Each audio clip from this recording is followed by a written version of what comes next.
ఏపీలో వ్యవసాయ వృద్ధి రేటు పెరిగిందంటూ సీఎం చంద్రబాబు అసెంబ్లీలో చెప్పుకొచ్చారు. నేషనల్ జీడీపీలో 10% వృద్ధి రేట్లో ఉందన్నారు. అలాగే గత ప్రభుత్వంపై ఆయన విరుచుపడ్డారు. అన్నదాతలకు గత పాలకులు అన్యాయం చేశారని మండిపడ్డారు. వ్యవసాయానికి తూట్లు పొడిచారంటూ చంద్రబాబు ఆగ్రహం వ్యక్తం చేశారు. అన్నదాత సుఖీభవపై విమర్శలు చేస్తున్నారని చెప్పుకొచ్చారు.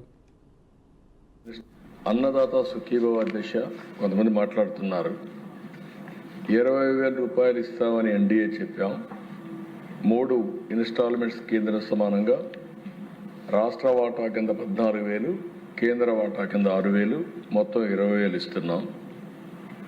అయితే ఆ దిశ ఎవరైతే విమర్శిస్తున్నారో వాళ్ళు చెప్పేది 7,500 రూపాయలు వాళ్ళు రైతులకు ఇస్తే ఈరోజు 14,000 రూపాయలు రాష్ట్ర ప్రభుత్వం అంటే రెండింతలు ఇస్తున్నామని చెప్పి కూడా నేను మీకు తెలియజేస్తున్నాను. ఆ రోజు ఒక్క రైతుకి డబ్బులు ఇస్తున్నామని చెప్పి మిగిలినవన్నీ కట్ చేశారు. అంటే వ్యవసాయాన్ని పూర్తిగా నిర్వీర్యం చేసే పరిస్థితికి వచ్చారు. ఈరోజు మనం నిన్న కూడా మినిస్టర్ గారు వీళ్ళందరూ మాట్లాడారు, మీరు చూశారు. 47 లక్షల మందికి ఇన్పుట్ సబ్సిడీ 310 కోట్లు ఇచ్చాం. ధాన్యం కొనుగోలు దిశ రికార్డు స్థాయిలో 24 గంటల్లో వాళ్ళ అకౌంట్లో వేసాం 10,876. ఇది కాకుండా దిశ మీరు ఒకసారి చూస్తే 1,670 కోట్ల రూపాయలు బకాయిలు పెట్టిపోతే ఆ బకాయిలు కూడా చెల్లించే పరిస్థితికి వచ్చాం. వీళ్ళు రైతులు ఆత్మహత్యలు ఎక్కువ జరిగే ఆ కాలంలో వాళ్ళు బకాయిలు పెట్టిపోతే 5,67,00,000 ఈ ప్రభుత్వం వస్తారు, అది కూడా పే చేశాం. ఈరోజు నేను ఒకటే చెప్పాను, ఆత్మహత్యలు జరగడానికి వీలు లేదు, రైతు అధైర్యపడడానికి వీలు లేదు, రైతుకు అండగా ఉంటాం.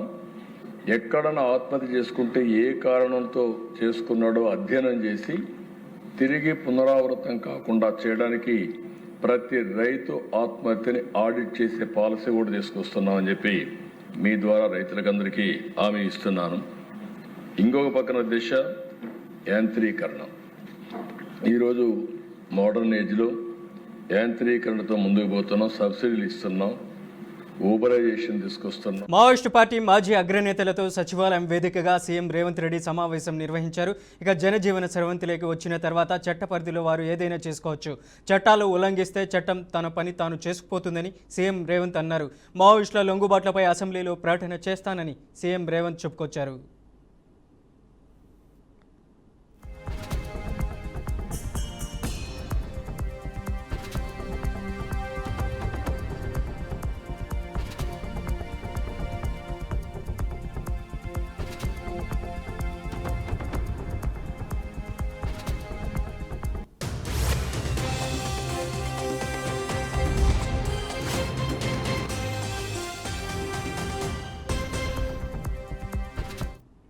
ఇదిలా ఉంటే పొలిటికల్ ఎజెండా పైన పలు రకాలుగా దేవ్జీ, మల్లా రాజిరెడ్డి, నూనె నరసింహారెడ్డి, సుజాతక, దామోదర, చందరనలు సీఎం రేవంత్తో చర్చలు జరిపినట్లు సమాచారం.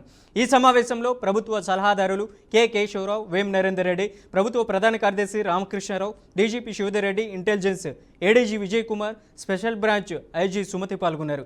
గతంలో సచివాలయంలోకి మాజీ మావోయిస్టులకు ఎంట్రీ ఉండేది కాదు, కానీ తాజాగా మాజీ మావోయిస్టుల నేతలకు సచివాలయంలోకి సాదర స్వాగతం పలకడం ప్రాధాన్యత సంతరించుకుంది. వ్యవసాయం ఏపీకి అత్యంత ప్రాధాన్యమైనదని మంత్రి అచ్చెన్నాయుడు అసెంబ్లీలో చెప్పారు. వ్యవసాయం లాభసాటిగా మారితేనే గ్రామీణ ఆర్థిక వ్యవస్థ బలపడుతుందని వ్యవసాయ శాఖ మంత్రి అచ్చెన్నాయుడు అన్నారు. గ్రామీణ ఆర్థిక వ్యవస్థ బలంగా ఉంటేనే రాష్ట్రం ఆర్థికంగా సుభిక్షంగా ఉంటుందని మంత్రి అచ్చెన్నాయుడు చెప్పుకొచ్చారు. వ్యవసాయ శాఖ మన రాష్ట్రానికి అత్యంత ప్రాధాన్యత కలిగినటువంటి శాఖ. అందులో భాగంగా రాష్ట్ర ప్రభుత్వం స్వర్ణాంధ్ర 2047 ఒక లక్ష్యంగా పెట్టుకొని ఆంధ్రప్రదేశ్ రాష్ట్రం వ్యవసాయంలో ప్రధానంగా కావడం వల్ల దీని మీద ఎక్కువగా దృష్టి పెట్టాం. దాదాపుగా 62% మంది జనాభా ప్రత్యక్షంగా గాను పరోక్షంగా గాను ఈ రంగంపై ఆధారపడుతున్న విషయం మనందరికీ తెలుసు. దీని మీద కనీసం 15% వార్షిక వృద్ధి రేటు సాధించాలని చెప్పి ఒక ప్రధానమైనటువంటి లక్ష్యాన్ని పెట్టుకొని అది అధిగమించడానికి రాష్ట్ర ప్రభుత్వం పనిచేస్తుంది. దానికి ప్రధానంగా లక్ష్యాన్ని చేరువు కావాలంటే ఈరోజు వస్తున్నటువంటి టెక్నాలజీని కూడా అందిపుచ్చుకోవాలనే ఉద్దేశంతో ఫార్మర్ అగ్రిటెక్ అనే ముఖ్యమైనటువంటి ప్రధానమైనటువంటి అంశాన్ని ప్రాధాన్యతగా తీసుకున్నాం. అందులో భాగంగా deep technology, artificial intelligence, internet of things, drones, robotics, ఉపగ్రహ ఆధారిత వ్యవస్థ వంటి అధునాతిక సాంకేతికాలన్నీ కూడా ఉపయోగించి ఈ రంగంలో పనిచేస్తున్నామని చెప్పి సందర్భంగా తెలియజేస్తున్నాను అధ్యక్ష. ఈ ప్రభుత్వం వచ్చిన తర్వాత 2024-25 సంవత్సరంలో మన రాష్ట్రం వ్యవసాయ సొంతింటి కలపై మంత్రి పార్థసారథి ఆసక్తికర వ్యాఖ్యలు చేశారు. ప్రతి ఒక్కరికి సొంత ఇల్లు ఉండేలా ప్రభుత్వం చర్యలు తీసుకుంటుందని తెలియజేశారు. అలాగే ఈ కలను సాకారం చేసేందుకు ప్రధానమంత్రి ఆవాస యోజన 1.0 పథకాన్ని పూర్తి చేసినట్లు వెల్లడించారు. 2029 కల్లా 17.63 లక్షల ఇళ్లను కట్టేందుకు ప్రభుత్వం కృషి చేస్తుందని మంత్రి పార్థసారథి తెలిపారు. అధ్యక్ష, సొంత ఇల్లు అనేది ప్రతి పేదవాడికి కూడా ఒక కళ అధ్యక్ష. మనం గ్రామాల్లో కూడా ఎక్కడ చూస్తూ ఉంటాం. పెళ్లి సంబంధాలకు వెళ్తే నీకు సొంత ఇల్లు ఉందా లేదా అని చెప్పేసి ముందు ప్రశ్నిస్తారు అధ్యక్ష, ఆడపిల్లని ఇచ్చేవాడు. సొంత ఇంటి ఉన్నవాడికి ఆ గ్రామంలో గౌరవం ఉంటుంది తప్పితే అద్దీంట్లో నివాసం ఉంటున్న వాడికి ఎంత ఆస్తి ఉన్నా కూడా ఎంత పొలం ఉన్నా కూడా గౌరవం ఉండదు అనేది మనందరికి కూడా తెలిసిన విషయం అధ్యక్ష. అంత ముఖ్య కార్యక్రమం ఇది అధ్యక్ష. పేదవాడికి సొంత ఇల్లు అనేది ఒక కళ. ఎందుకంటే అధ్యక్ష, మనం చూస్తూ ఉన్నాం చాలా పట్టణాల్లో దూర ప్రాంతాల నుంచి పట్టణాలకు వచ్చి ఉపాధి కోసం వచ్చి అద్దెళ్ళలో ఉండే పేదవాడు ఆ కుటుంబంలో ఎవరైనా చనిపోతే ఆ ఓనర్ వచ్చి ఆ శవాన్ని బయటపడేయండి, మా ఇంట్లో దిన కార్యక్రమం చేస్తానికి వీల్లేదు అని చెప్పినప్పుడు ఆ కుటుంబం పడే మానసిక బాధ కానీ ఆ టెన్షన్ కానీ మరి పేదవాడికి మనసున్న మనిషికి మాత్రమే అర్థమవుతుందని చెప్పేసి. లిక్కర్ స్కామ్ కేసులో కీలక పరిణామం చోటు చేసుకుంది. ఢిల్లీలోని రౌస్ అవెన్యూ కోర్టు సంచలన తీర్పు వెలువరించింది. ఈ క్రమంలో తెలంగాణ జాగృతి చీఫ్ మాజీ ఎమ్మెల్సీకు కవితకు క్లీన్ చిట్ ఇస్తూ సిబిఐ నమోదు చేసిన కేసును కోర్టు డిస్మిస్ చేసింది. ఈ విషయంపై కవిత స్పందిస్తూ రాజకీయ దురుద్దేశంతోనే తనపై కేసు పెట్టారని తీవ్ర ఆరోపణలు చేశారు. తాను కడిగిన ముత్యంలా బయటకు వచ్చానన్నారు. అన్యాయంగా 5.5 నెలలు జైల్లో ఉంచి కుటుంబానికి దూరం చేశారని, భావోద్వేగానికి లోనయ్యారు.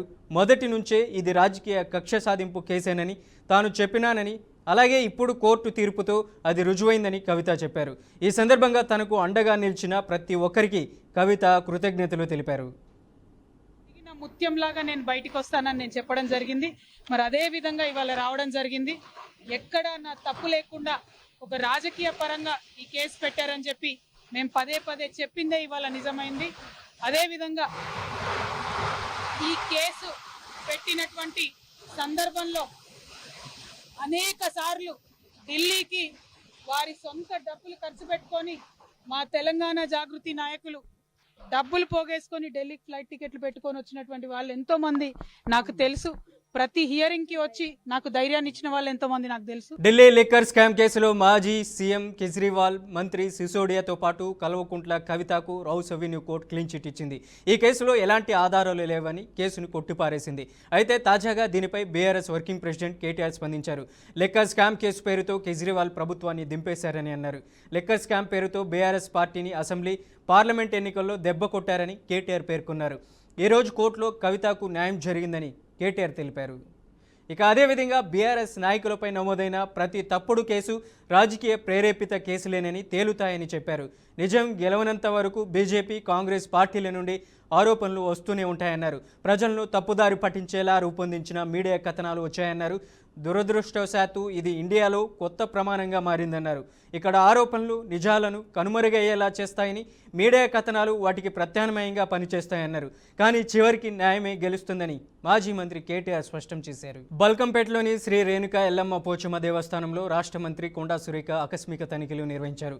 భక్తులు సమర్పించిన నగదు, బంగారం, విరాళాల దుర్వినియోగంపై వచ్చిన ఆరోపణల నేపథ్యంలో మంత్రి కొండా సురేఖ స్వయంగా అడ్మినిస్ట్రేషన్ కార్యాలయానికి వెళ్లి రికార్డులను పరిశీలించారు. విరాళాల రిజిస్టర్లు, లెక్కలను క్షుణ్ణంగా తనిఖీ చేసిన మంత్రి భక్తులకు అందుతున్న సౌకర్యాలపై కూడా ప్రత్యేక దృష్టి సారించారు. త్రాగునీరు, క్యూలైన్ నిర్వహణ, అన్నప్రసాదం నాణ్యత, పారిశుద్ధ్యం అంశాలను పరిశీలించి లోపాలపై అధికారులను హెచ్చరించారు. సీసీ కెమెరాలు లేకపోవడం, హాజరు రిజిస్టర్లు అవకతవకలు బయటపడడంతో 4 సిబ్బందిని తొలగిస్తున్నట్లు ప్రకటించారు. భక్తుల విశ్వాసాన్ని కాపాడడం ప్రభుత్వ బాధ్యతని మంత్రి కొండా సురేఖ స్పష్టం చేశారు.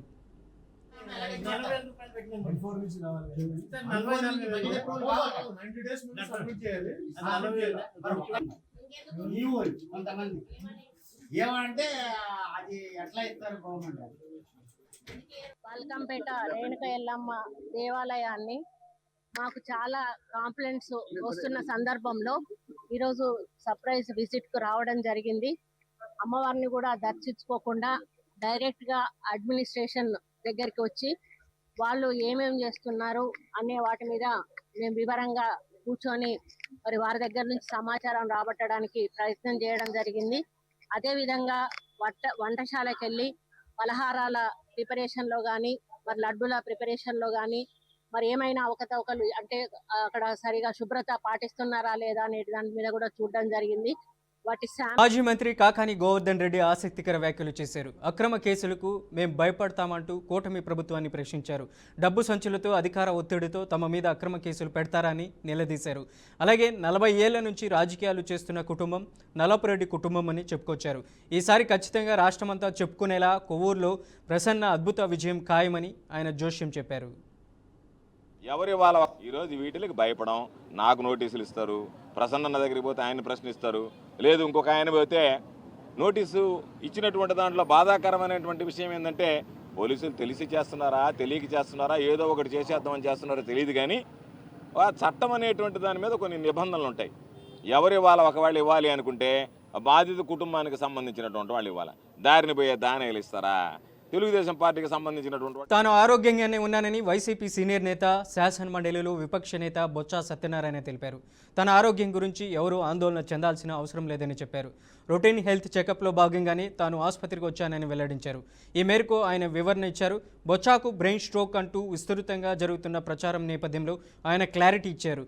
అటు బొత్స కుటుంబ సభ్యులు కూడా ఈ ప్రచారాన్ని ఖండించారు. కరీంనగర్లో కాంగ్రెస్ ప్రభుత్వంపై కేంద్ర మంత్రి బండి సంజయ్ సంచలన ఆరోపణలు చేశారు. కాంగ్రెస్ ప్రభుత్వం అంటేనే కూల్చివేతలంటూ హైడ్రాపై ఆగ్రహం వ్యక్తం చేశారు. కాంగ్రెస్ ఎంఐఎం పార్టీలు ఒకటే, ఓటు బ్యాంక్ రాజకీయాలకు పాల్పడుతున్నారంటూ వ్యాఖ్యలు చేశారు.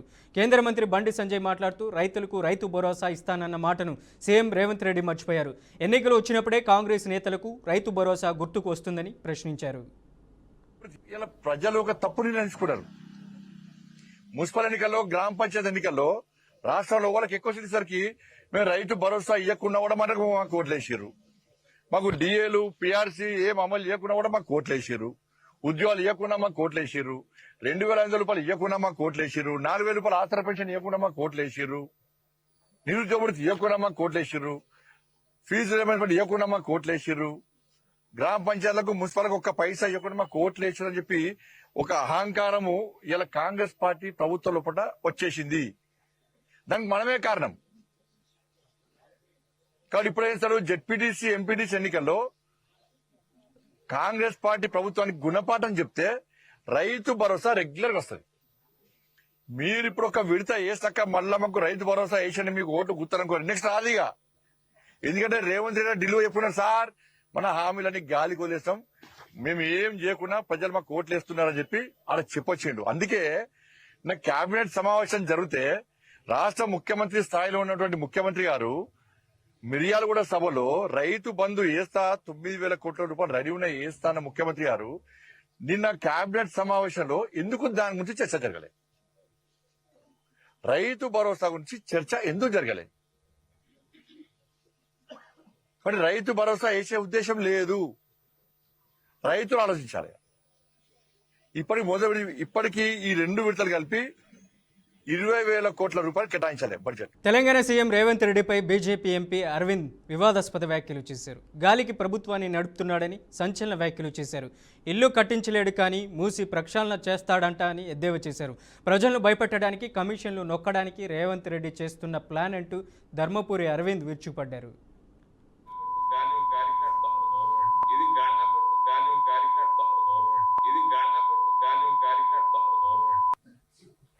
ఇల్లు కట్టింది లేదు, మీకు లేదు, మూసి ప్రక్షాళన చేస్తారంటాడు. ఎక్కడికి పోవాలి మరి? ఇలా చెప్పకుండా చేయకుండా ఆయన ఇదంతా ఒక ఫాల్స్ అండి. అది ఏంటది ప్రోగ్రామ్ సులభ హైడ్రా కాడికెళ్ళి ఈ గాంధీ సరోవర్ ఇవాళ జరుగుతున్న వివిధ జిల్లాలలో మొత్తం ఫాల్స్ అందరినీ భయపెట్టి వసూలు చేస్తారు. రేవంత్కి చెప్తున్న ఛానళ్లను తెలుసు నాకు. ఒక బ్యాక్ ఆఫీసు, 4 అడ్వకేట్, ల్యాండ్ల మీద దృష్టి, ప్రైవేట్ ల్యాండ్ల మీద, పెద్ద బిల్డర్ల మీద దృష్టి, ఆ లిటిగేషన్ క్రియేట్ చేయడము, కోర్టు పోయి బెదిరియటము, వాళ్ళు ఏదో రోజు సెటిల్మెంట్ చేసుకోవడం. ఇది తప్ప రేవంత్ కి అడ్మినిస్ట్రేషన్ మీద నయా పైసా. ఏపీ సీఎం నారా చంద్రబాబు నాయుడును తెలంగాణ ఉప ముఖ్యమంత్రి మల్లు బట్టి విక్రమార్క మర్యాదపూర్వకంగా కలిశారు. శుక్రవారం ఉండవల్లిలోని సీఎం నివాసానికి వెళ్లిన బట్టి విక్రమార్క తన కుమారుడి వివాహ వేడుకకు రావాల్సిందిగా చంద్రబాబును సాదరంగా ఆహ్వానించారు.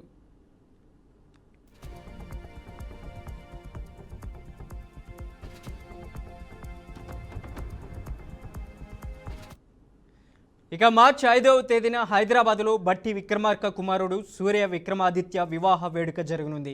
ఈ సందర్భంగా సీఎం చంద్రబాబు నాయుడుకు వివాహ ఆహ్వాన పత్రికను అందజేసిన బట్టి విక్రమార్క తప్పకుండా హాజరై వధువరులను ఆశీర్వదించాలని కోరారు. ఈ భేటీలో బట్టి విక్రమార్కతో పాటు తెలంగాణ మంత్రి శ్రీధర్ బాబు కూడా ఉన్నారు. ఉభయ రాష్ట్రాల నేతల మధ్య ఈ భేటీ ఆత్మీయంగా సాగింది. పార్వతీపురం మన్యం జిల్లా కురుపం గురుకుల పాఠశాలలో డయేరియా కలకలం రేపుతుంది. గిరిజన సంక్షేమ గురుకుల పాఠశాలలో 4గురికి ఒకేసారి డయేరియా బారిన పడ్డారు. 4 విద్యార్థులను వాంతులు విరోచనాలతో అస్వస్థతకు గురికావడంతో వారిని కురుపం సామాజిక ఆరోగ్య కేంద్రానికి తరలించి చికిత్స అందిస్తున్నారు. గత ఏడాది పారిశుద్ధ్య లోపం వలన జాండీస్ సోకి 2 విద్యార్థులు మృతి చెందగా వందల సంఖ్యలో విద్యార్థులు ఆసుపత్రి పాలయ్యారు. ఆ ఘటన మరొక ముందే మరలా అదే వసతి గృహంలో డయేరియా సోకడంతో విద్యార్థుల తల్లిదండ్రులు ఆందోళన చెందుతున్నారు. వసతి గృహంలో సరైన పారిశుద్ధ్య చర్యలు తీసుకోకపోవడం వలన విద్యార్థులు తరచూ అనారోగ్యం పాలవుతున్నారని, వెంటనే పూర్తి స్థాయిలో వైద్య పరీక్షలు చేపట్టి బాధితులపై చర్యలు తీసుకోవాలని విద్యార్థుల తల్లిదండ్రులు డిమాండ్ చేస్తున్నారు. కడప జిల్లా పులివెందులలో జరిగిన మాజీ మంత్రి వివేకానందరెడ్డి హత్య కేసులో 2 ఏళ్ల తర్వాత సిబిఐ మరోసారి విచారణ ప్రారంభించింది. నిందితులు సునీల్ యాదవ్ సోదరుడు కిరణ్ కుమార్, భరత్ కుమార్ యాదవ్ సోదరుడు మహేంద్ర యాదవ్లకు ఇప్పటికే నోటీసులు జారీ చేసింది. పులివెందుల పోలీస్ స్టేషన్కు చేరుకున్న సిబిఐ అధికారులు వారిని ప్రశ్నిస్తున్నారు. ఇక మహేంద్ర యాదవ్ విచారణకు హాజరు కాగా కిరణ్ యాదవ్ సాయంత్రం 4 గంటలకు హాజరైనట్లు సమాచారం.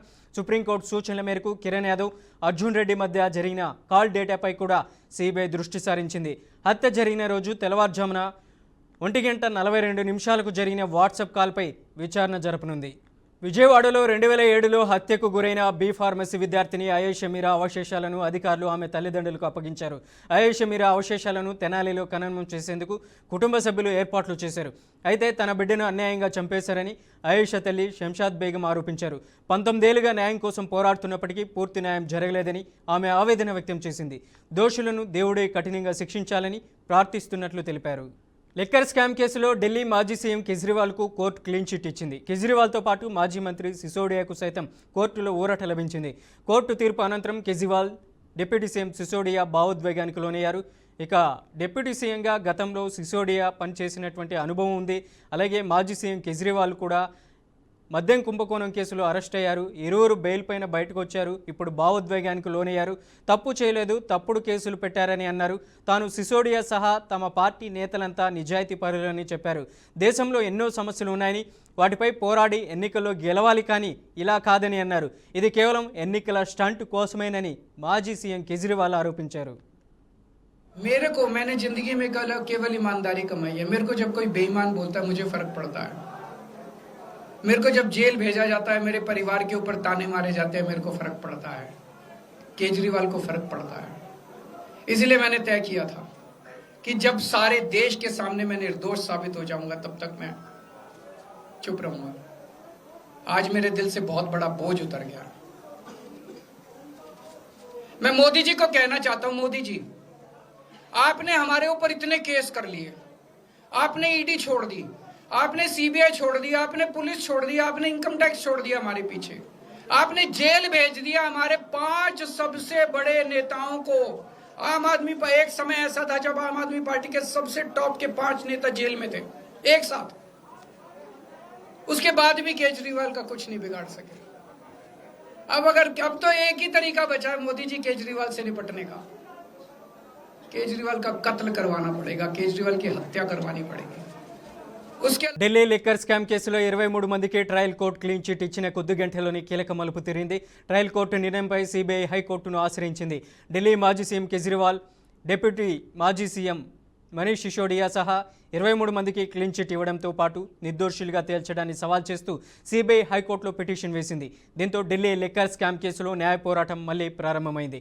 ట్రయల్ కోర్టు ఇచ్చిన క్లీన్ చిట్ ఉత్తర్వులను రద్దు చేయాలని కోరుతూ సిబిఐ అప్పీల్ దాఖలు చేసింది. కేసు దర్యాప్తులో లభించిన కీలక సాక్ష్యాలను ట్రయల్ కోర్టు పరిగణలోకి తీసుకోలేదని, నిందితులను విడిచిపెట్టడం వల్ల దర్యాప్తు సంస్థ నైతిక స్థైర్యం దెబ్బతింటుందని సిబిఐ తన పిటిషన్లో పేర్కొంది.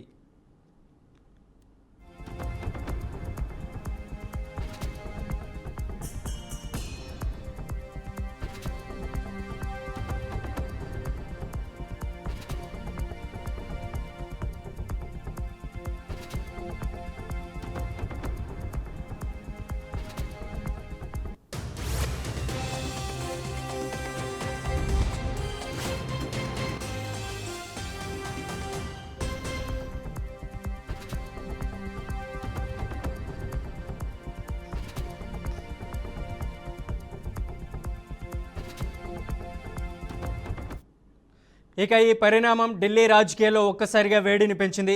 ఉదయం కోర్టు తీర్పుతో ఆమ్ ఆద్మీ పార్టీ కార్యకర్తలు సంబరాలు చేసుకుంటున్న తరుణంలో సిబిఐ హైకోర్టుకు వెళ్లడం ఆ పార్టీకి ఎదురు దెబ్బగా మారింది. ఈ అప్పీల్పై ఢిల్లీ హైకోర్టు ఇచ్చే తీర్పు కేజ్రీవాల్ రాజకీయ భవిష్యత్తుకు అత్యంత కీలకం కానుంది. ఒకవేళ హైకోర్టు ఈ పిటిషన్ విచారణకు స్వీకరించి స్టే విధిస్తే కేజ్రీవాల్ సహా ఇతర నేతలకు వచ్చిన ఉపశమనం తాత్కాలికమే అవుతుంది. ఇక ఈ పరిణామంతో ఈ కేసుపై న్యాయ పోరాటం మళ్ళీ మొదటికి చేరినట్లయింది. కేరళ స్టోరీ 2 సినిమాకు హైకోర్టులో భారీ ఊరట లభించింది. సినిమా విడుదలపై స్టేను కేరళ హైకోర్టు తొలగించింది. కాగా ఈ సినిమాలో వివాదాస్పద అంశాలు ఉన్నాయని, సినిమా సరిగ్గా చూడకుండానే అనుమతి ఎలా ఇచ్చారంటూ సెన్సార్ బోర్డుపై కోర్టు ఇటీవల మండిపడింది.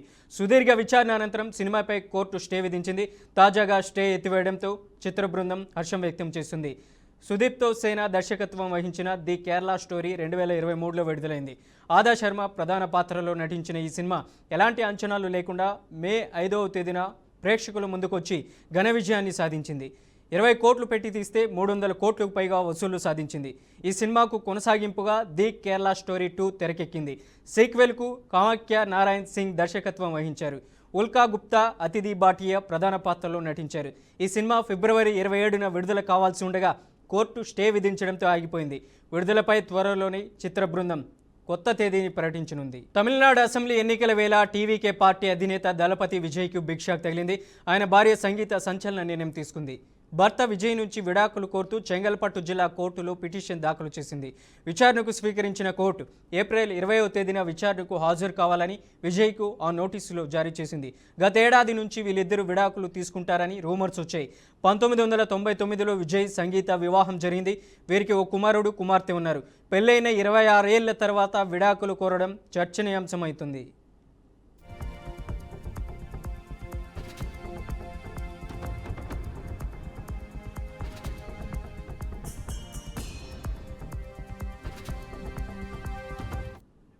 కాగా ఇటీవల విజయ్, నటి త్రిష మధ్య ఎఫ్ఐఆర్ ఉందంటూ ఇటీవల రూమర్స్ వినిపించాయి.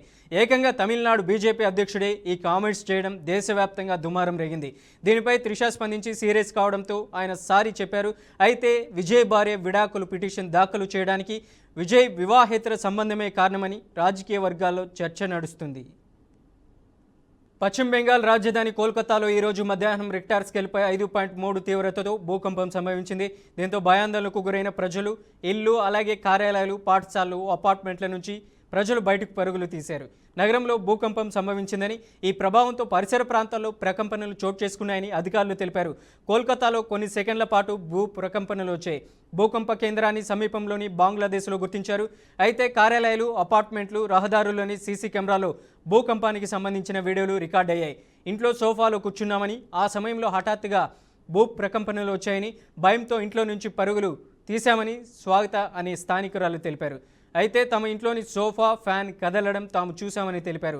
టేబుల్ మీద ఉంచిన ఒక సీసా కింద పడిపోయిందని బాధితులు వెల్లడించారు. దేశీయ స్టాక్ మార్కెట్లు భారీ నష్టాలను చవిచూశాయి. విదేశీ సంస్థాగత పెట్టుబడిదారులు భారీగా అమ్మకాలకు పాల్పడడం, అంతర్జాతీయంగా బలహీన సంకేతాలు వెలువడడంతో సూచీలు కుప్పకూలాయి.